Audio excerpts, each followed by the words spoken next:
Welcome to POTUS 2016. I'm Marty Goldenson, sitting in for Brian Lehrer. For the first time in the history of this country, a woman has been nominated by a major party to be President of the United States. This high glass ceiling was shattered by former Secretary of State, Senator, and First Lady Hillary Rodham Clinton. For the record, it happened on Tuesday, July 26, 2016, at the Democratic National Convention in Philadelphia, 240 years after Thomas Jefferson wrote that all men are created equal, and 96 years after women got the vote. In the arena, the cheers and tears came suddenly, just after, and this was a surprise, Senator Bernie Sanders moved to suspend the rules, making it possible for his rival to be nominated by acclamation, a voice vote. But the historic significance of the moment was heard in the echo of just one voice from the night before. I wake up every morning in a house that was built by slaves.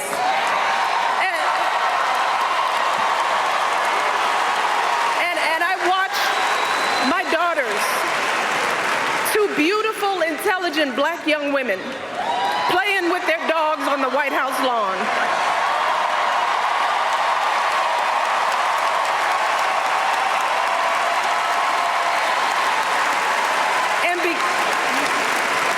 And because of Hillary Clinton, my daughters and all our sons and daughters now take for granted that a woman can be President of the United States.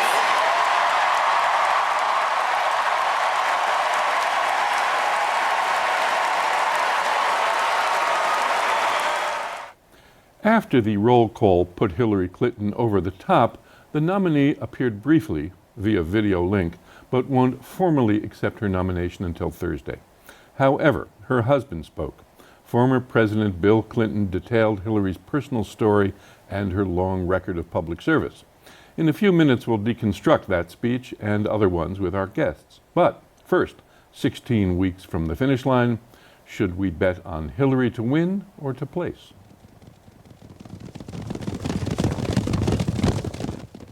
Yeah, time for the horse race. One purpose of a national convention is to unite the party. But this year it's not gone smoothly, either for the Democrats or the GOP. There was Ted Cruz on the podium refusing to endorse Donald Trump, and the quashed demand from the Never Trump people for a roll call vote on the rules to try to free up delegates to reject him. But in the end, there was something close to unity. And on the Democratic side this week, it began with, well, can you believe, a different email scandal, this one revealing the Democratic National Committee's bias against Bernie Sanders, including their musing about sabotaging him. Already angry, Bernie supporters understandably got angrier and made angry noises on the convention floor. But again, in the end, there was something close to unity. However, in the voting booth, will Democrats unite behind their candidate? The answer appears to be yes, according to recent Pew research. The vast majority of Democrats will now stand behind Clinton in the general election. Not surprisingly, of those who consistently backed Hillary during the primaries, this is roughly a third of the Democratic voters, a whopping 98% prefer her over Trump. Not surprising. But surprising is this. 20% of Democrats who never wavered in their support for Bernie Sanders, 90% of them prefer Clinton to Trump. A number that should improve since this poll was completed before Sanders backed Clinton. But gathering all those votes could be a problem. A third of Sanders supporters don't often vote Democratic. Many also had to re-register to do so during the primaries. Will they show up in November to vote for Clinton, or will they vote against Donald Trump by pulling the lever for a third-party candidate? We'll have better numbers in the future about all this. And did Trump get his post-convention bump? This depends on which polls you're looking at. If he did get a boost, he has independent voters to thank. According to pre-convention polling, among independents, Clinton led Trump 34% to 31%, with 22% backing Libertarian Party candidate Gary Johnson and 10% backing Green Party candidate Jill Stein. But now, according to CNN, 46% of independents say they back Trump, 28% are for Clinton, with 15% for Johnson and 4% for Stein. The extent to which this boost was due to the GOP convention is not certain, given that Clinton had already been trending downward. But there did appear to be an important improvement in Trump's favorability ratings. He now leads by double digits on the economy and on terrorism. And he was also able to shave 7 percentage points from Clinton's lead on the subject of national security. Overall, according to the recent Gallup polling, the popularity gap between the two candidates has closed up. Trump and Clinton are now tied in approval ratings. For the past year, Gallup has shown Clinton with the upper hand. And polling averages appear to have followed suit. In a four-way race, the Republican and Democratic candidates are currently in a virtual dead heat at 40%, Trump rising up there on the top right to meet Hillary Clinton's numbers. But Clinton might get a post-convention bump and break the tie. We'll see. But we'll think about it. So it's time to discuss all this and the convention speeches with our guests. Joining us, senior editor at The Nation magazine, Sarah Leonard, and Alexis Grinnell, public affairs consultant and a columnist we often read in the Daily News. Welcome. Thank you. So I introduced this historically and pretentiously as a great moment for women. Is it in your eyes? Well, I've been very critical of Hillary Clinton because I think her selling of certain policies, like the 90s welfare reform bill, have actually really hurt a lot of women in this country. But there's no doubt that this was a very exciting moment for people watching at home, people in the hall. And What about in your gut, though? Well, my hope was, and this I actually do find moving, I promise I'm not punting, is that the generation that I represent, millennials and people younger than us, turn out to be more left than the generation before, certainly in this election, because we've faced a certain set of economic circumstances that have caused us to look at the economic policies in this country more seriously. And so I think all of the people who were mobilized by Bernie Sanders addressing that are going to go on and continue to work in politics and are going to continue to try to push things to the left.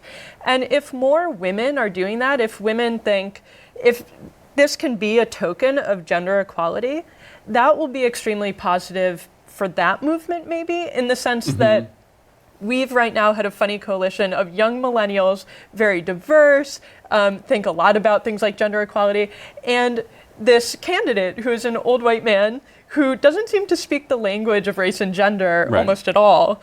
And so we've made this sort of funny coalition. And so my hope is that the next generation will be much more diverse, gender equal, and so forth, and enter into that sort of left-wing sphere. Right. You have found a way to almost be thrilled. Now let me check. Let me check in with you. I share a lot of Sarah's sentiments.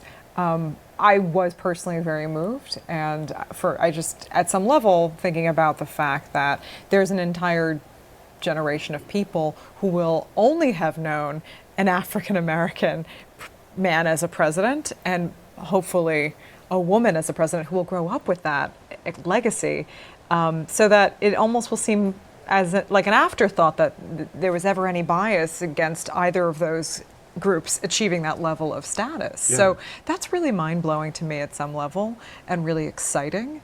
There was a little video played last night, legacy of sort of a quick slideshow of all the presidents who preceded Hillary.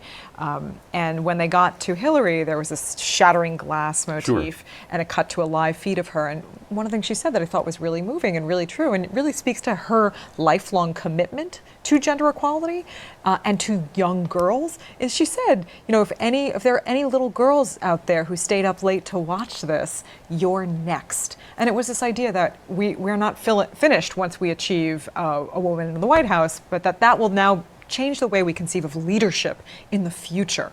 That should be normalized, and the normalization of female leadership is something I'm really excited about. Between normalizing gender and normalizing socialism, just think what we could have next. Right, which is huge. Yeah, well, and also normalizing an atheist president. Well, accused of being atheist, he denies it. He doesn't deny it. Oh, I thought he did. He never denied that. In any case, I did hear him say, I'm not, but we won't go into that. Okay. I'll be agnostic on this issue.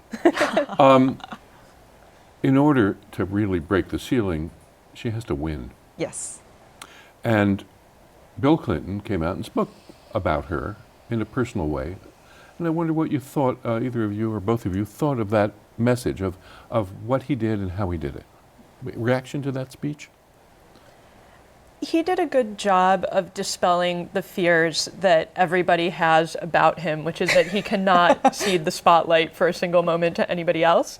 And he's ran into this problem on the campaign trail, both this time around and the last time Yeah, he but ran that for part was president. just a relief. But his job with Hillary was, That's a I big think, relief. she's an unpopular person in many ways, and was to humanize her, I think, and to sort of cast her as a person who gets things done. The Bernie people, as the way I read it, was the Bernie people want things done quickly. They want a revolution. And he was saying she does change in this slow, boring, certain, unrelenting way. Right, and he was out to make that lovable. Like, Yeah. you know, of course it's not as appealing, it's not as exciting, but, you know, let me tell you how charming it is with a series of quirky anecdotes combined with her saving children. And, you know, I actually thought he did a very good job of that because Yeah. he is a fantastic speaker, as we all know. He's very compelling, and he sort of let that folksy charm of his find its way onto Hillary instead of just sort of bathing himself in it for the spotlight, But didn't as it is bother his you? wont. Didn't it bother you a little bit when he was like talking about falling in love with her and wooing her and getting a no from her, you know, to begin with? Did it make your skin crawl a little bit knowing how he treated her in the long run, disloyally? That's not really an issue for me, honestly. The sort of particular, I think that's something a lot of viewers probably were thinking about. The particulars of the marriage have been much Well, that's why I mulled raised over. it. I don't care about this personal Yeah. stuff either. But if the purpose of this was to humanize her and to be, Well, you know, warm, make people warmer toward her, I wonder whether he was doing it in that way. that's a great. I can't possibly know what everyone thought of it. I would say that I thought he was successful at it because, whereas, yeah, sure, he really skipped over 1998 real fast. What do you mean? Explain. Monica Lewinsky happened in 1998, and we jumped from 1997 to 1999. I noticed he was With a great deal of granularity at the beginning. right. That's Yes. the end. There was a lot of Yeah. we spent about half an hour from 1971 to 1980. Like it Yeah. took us We half were an at hour. Yale a lot. We Yeah. were at Yale. We were in Arkansas. Chelsea was born. We watched Police Academy. It was great. Right. The 90s sort of like shot through real Right, quick, and then right. she was a U.S. senator and like. I found the most humanizing moment was for Hillary was dropping her daughter at college. Because, you see, when I dropped my daughters at college, I kept trying to come up with, don't you need like maybe another power strip I could put in here before I go thousands of miles away and leave you here alone for the first time? And he did it with shelf paper, you know, that she Right. was trying to find another bit of, another drawer to line with shelf paper. And I thought it was just very human that she would have that problem as well, if it were, you know, if it were true. He cashed this all in at the end. How does this square with the things that you heard at the Republican convention? What's the difference in what I told you and what they said? How do you square it? You can't.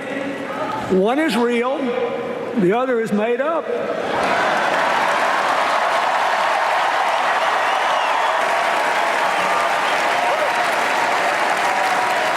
You just have to decide which is which, my fellow Americans. The real one had done more positive change making before she was 30 than many public officials do in a lifetime in office. The real one has earned the loyalty, the respect, and the fervent support of people who have worked with her in every stage of her life, including leaders around the world who know her to be able, straightforward, and completely trustworthy. The real one calls you when you're sick, when your kid's in trouble, or when there's a death in the family. The real one repeatedly drew praise from prominent Republicans when she was a senator and Secretary of State. So what's up with this? Well, if you win elections on the theory that government is always bad and will mess up a two-car parade, a real change maker represents a real threat. So what did you think of that? Effective? Yeah, I think Bill Clinton is insanely effective, which is why they keep deploying him no matter what, even when he messes up. I just think that I mean, messes up like on the tarmac talking to. Loretta Lynch Loretta actually Lynch. meant more when he, goes on radio programs and manages to come off as kind of racist. But in this instance, what he was giving was, sort of what was interesting for me was that this was like a typical First Lady speech given by the sort of what would be our first gentleman, if that is the right way to put this. And that was fascinating because he's not accustomed to playing that role. We're not accustomed to seeing that role, but he really, he did it and he lived up to it. That's interesting to me. And he talked a lot about the way in which she hasn't gotten credit for her work, whereas he gets to go out there and give fun, happy speeches, and he basically said she put her career on hold to further his. That's a very typical story for a lot of women. That was very interesting to me from a gender perspective, that he was essentially saying, she has put her nose to the grindstone and submerged her own ambitions for a very long time. And the cartoon version of her that exists is not one I'm familiar with. And he really told the story of somebody who's been behind the scenes for a long time. Yes. Again, furthering his career and not always getting the credit for the work that she might deserve. Do you think it gets harder to call her Crooked Hillary now that the public has seen this? One of the notable things about this particular evening of the convention that focused on families and children was a lot of time was spent on Hillary Clinton's early career, and notably her work with the Children's Defense Fund was mentioned in many speeches, including Bill's at length, and the time she went undercover to investigate conditions. And notably, Marian Wright Edelman, who directed the Children's Defense Fund, is nowhere in sight. And why? Because she broke with the Clintons over the welfare bill. And there's a lot that came later in Hillary Clinton's career as both her husband's partner in many parts of his governing, or if not governing, selling a lot of the policies. And a lot that came after that when she was a politician, including the crime bill. That is a lot less rosy than an early commitment to women and children. Right. Which Although is, one could argue, though, that these are the compromises one makes to get they to absolutely power are. and to make change. So I think Bill Clinton did a fabulous job by focusing on their early years of being idealistic in college and falling in love and working for children. And I think that's great. It actually sounds like quite a rosy period. Right. Although I was a little freaked out by him buying her a house to persuade her to marry him. That seemed a little like a roundabout tactic. Yeah. But it did obviously skip over the main things that came later, for which she's received a lot of criticism on the grounds that they were bad for women and children. Yeah, but a And so great this was Miracle sort of- on 34th Street little moment there, I thought, that buying of the house thing. So the question is not just whether we get the two-dimensional Hillary, the cartoon version or the real one, but whether we get the young or old Hillary, whether we get that early Hillary, which is what he's arguing. Well, this was another cartoon, right? This was charming. Oh, interesting. Yeah. But there are two cartoons, and there's also an actually existing adult politician with a record. And that, I think, is what voters fundamentally care about. But you're not going to get that at either convention, obviously. That's not the purpose of a party convention. Alexis, how could Hillary, what does she need to say to get more votes from the Bernie people? What does she need to say to you?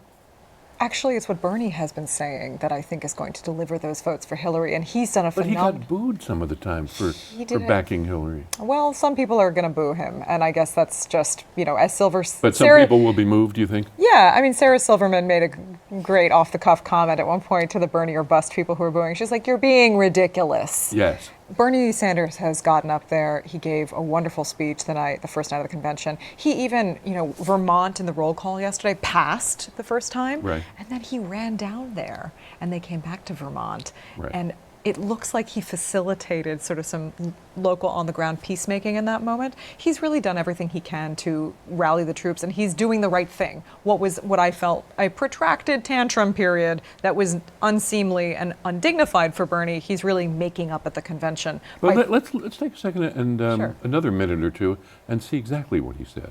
We need leadership which brings our people together and makes us stronger.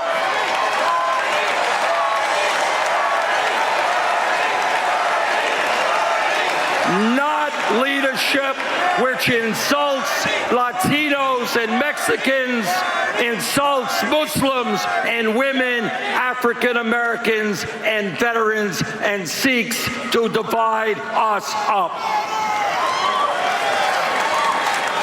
By these measures, any objective observer will conclude that based on her ideas and her leadership, Hillary Clinton must become the next president of the United States.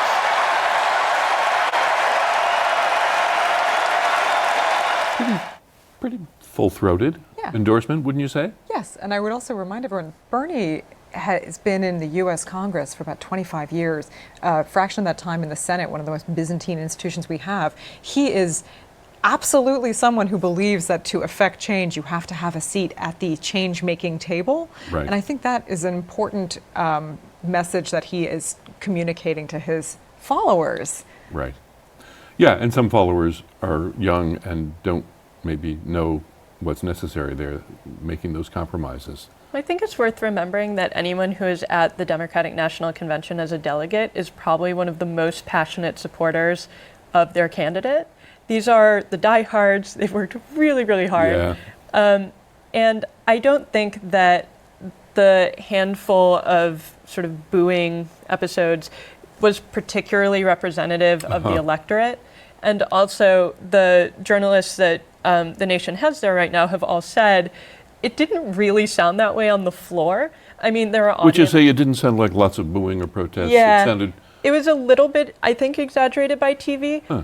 But either way, I do think, say it wasn't exaggerated at all, Right. that it kind of makes sense that that would be the response of some of the people who were there, all of which settled down after the first night. Right. So, I mean, But but the question is that reflective of the electorate? Are people going to move the way Bernie wants them to move and vote for Hillary? Or are they going to stay home? All the Bernie people who felt the burn. I don't think they're going to stay home. I think people are really scared of Trump, and I think people want someone else to win badly, and I think people are going to turn out to vote for Hillary.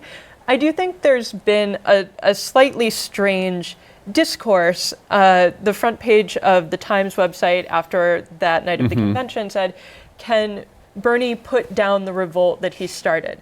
Now, I don't think that he should be putting down any revolts. He's not like the czar, you know? But it sort of misunderstands the idea of what it meant to get behind him for a lot of people, which was a larger movement for equality and so forth that doesn't begin and end with Bernie Sanders. And I think the mistake that the people booing were making was that if they're not satisfied with what they see there, the problem is not that Bernie did not get elected. The problem is much deeper than that, and there's a lot of organizing to be done. This was one step on a road towards greater economic equality, and You it had should a- be treated as such. Forgive me, you had a thought Well, too. an analogy that sort of the Times has been a little bit the like DNC of the media in a way. There's like a little subtle bias that we all sort of know is there, and this kind of like, Well, that's just a local New York paper. I know, Don't worry it's about true, that. it's true. I mean, I think Andrew Rosenthal in the opinion pages, continues to write these really what I think are ridiculous opinion pieces about how Bernie is being ridiculous and everybody who supports him is ridiculous and it's just time to get it together, and gave excessive plaudits, I thought, to Sarah Silverman, who did a great job. But the point is, the DNC emails, what they revealed was this, really kind of just callous intolerance for Bernie's message and his supporters, which is what we've seen throughout this campaign season from kind of August institutions, that there is a candidate who's supposed to win and we're all supposed to sort of tolerate this sideshow going on. What we've seen, though, and really to the credit of Senator Sanders and his movement, is that the ideas he's been talking about all campaign season long are becoming integral parts of the party platform and are moving her entire policy agenda. And that's the way Hillary's going to reach Bernie supporters, is actually by hearing them and making the changes that she is making. Yeah, and this is quite a progressive agenda. If she treats the platform as an agenda, Right, but I mean, it's a powerful change. Until recently, when she was here in New York in April, she was mocking the idea of free college openly, and her press team was circulating op-eds by professors saying that it was a really childish idea. Well, that's now something she talks about. In our last couple of minutes, there were many things that weren't said, and I wondered, if she wants to pick up more white male votes to win, for example, There's no talk of safety, terrorism, Hillary's strength in that direction. That's pretty powerful during the GOP convention. And when people turn on the news every day, they see more and more ISIS, and if there was anything, it was just fear of Trump was the only fear talking, and even Mrs. Obama, talked about, fear of Trump as the problem, hands on the nuclear trigger.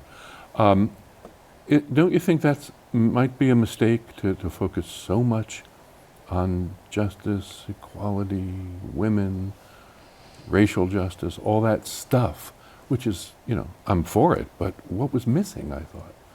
Was appealing to the broader audience. She's talking to the Democrats. That's what you do at the DNC. She's rallying the base. And for Democrats, the economy and these social justice and economic justice Well, in the issues room, are they're issues. Democrats, but across the country, everyone's watching. Yeah, but the only one people who are watching are maybe in prime time. They're not watching from when the cameras go live at 4:30 and the speaking program starts. People really don't stay home to watch the entire DNC or the They RNC.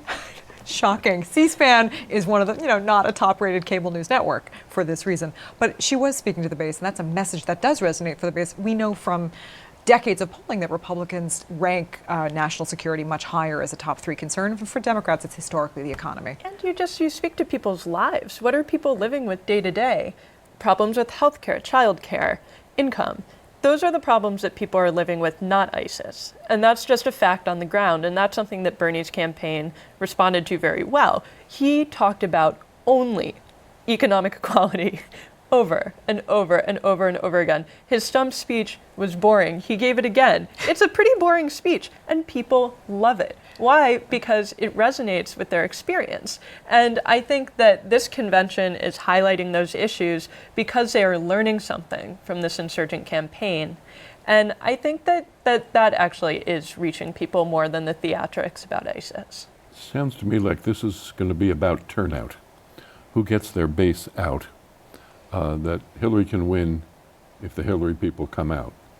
That's my thinking. Well, that's mathematically what should happen. If you look at the electorate and demographically, it's in her favor. Yeah. I wish we had more time. Thanks for coming, both of you. Thank you. Thank you. Thank you. And that's POTUS 2016 for today. Brian Lehrer will be back next week. I'm Marty Goldenson. Thanks for watching.